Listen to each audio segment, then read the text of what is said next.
Hey, a few people asked me to do a quick video of the bubbles cabinet. They wanted to see it finished, up and running, working, so just had to wait until the sun came out this morning so I could do a little walk around for you guys. So the main thing about this cabinet is it was completely torn down and converted to another type of game.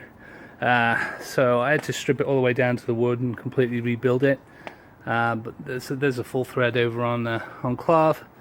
But I give you guys a nice sort of close-up of the stencil work here.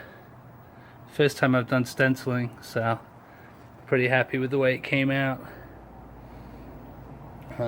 Did HVLP spraying to get the surface on the paint on the base, and then with the masking I used rattle cans. Just tried to get the blue as close as I possibly could to it. These stencils were made by Rich at This Old Game. Really nice stencil material, very easy to work with, and as you can see, really crisp finish on those things.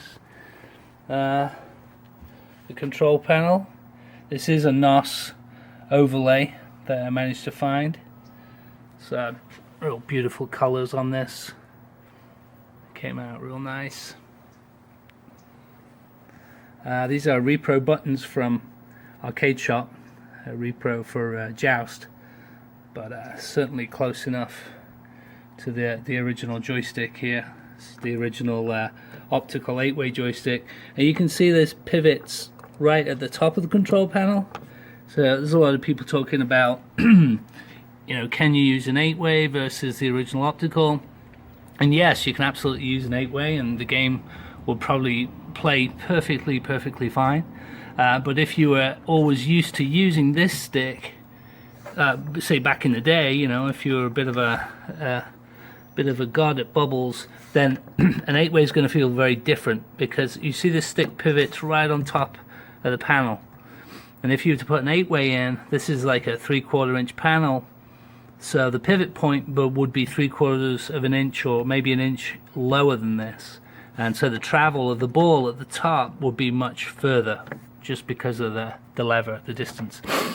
So that's the difference between this stick and an 8-way. Its geometry is different, but as far as being able to play the game, you could use either. Huge thank you to my buddy Brian, who gave me this original tinted Bubbles Basil here, smoke glass, screen printed on the back. So got the instruction card in there, beautiful condition. And he also gave me this original Bubbles marquee for the project as well.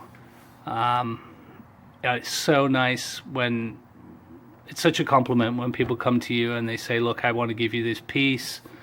And, you know, I know you're going to do the project right, and they're generous enough to donate pieces to the project. So thank you very much, Brian, for that. It made all the difference, obviously, in creating the finished product. Original Bubbles board set in there.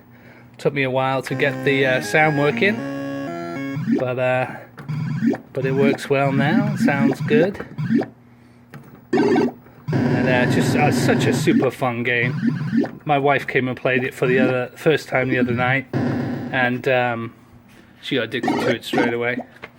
So just a quick scan, a bit further. Coin door all cleaned up, the front all cleaned up. I don't know if you'll be able to see the art in here just because of the light outside. But another quick flyby on the artwork on this side of the cab.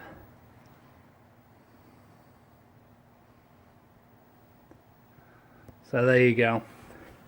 Bubbles, brought back from the dead. This is definitely going to be a centerpiece of the collection for a long time here. Super fun game. We love playing it, and I'm really happy the quality of that cabinet. All right, thanks for watching. Happy Thanksgiving.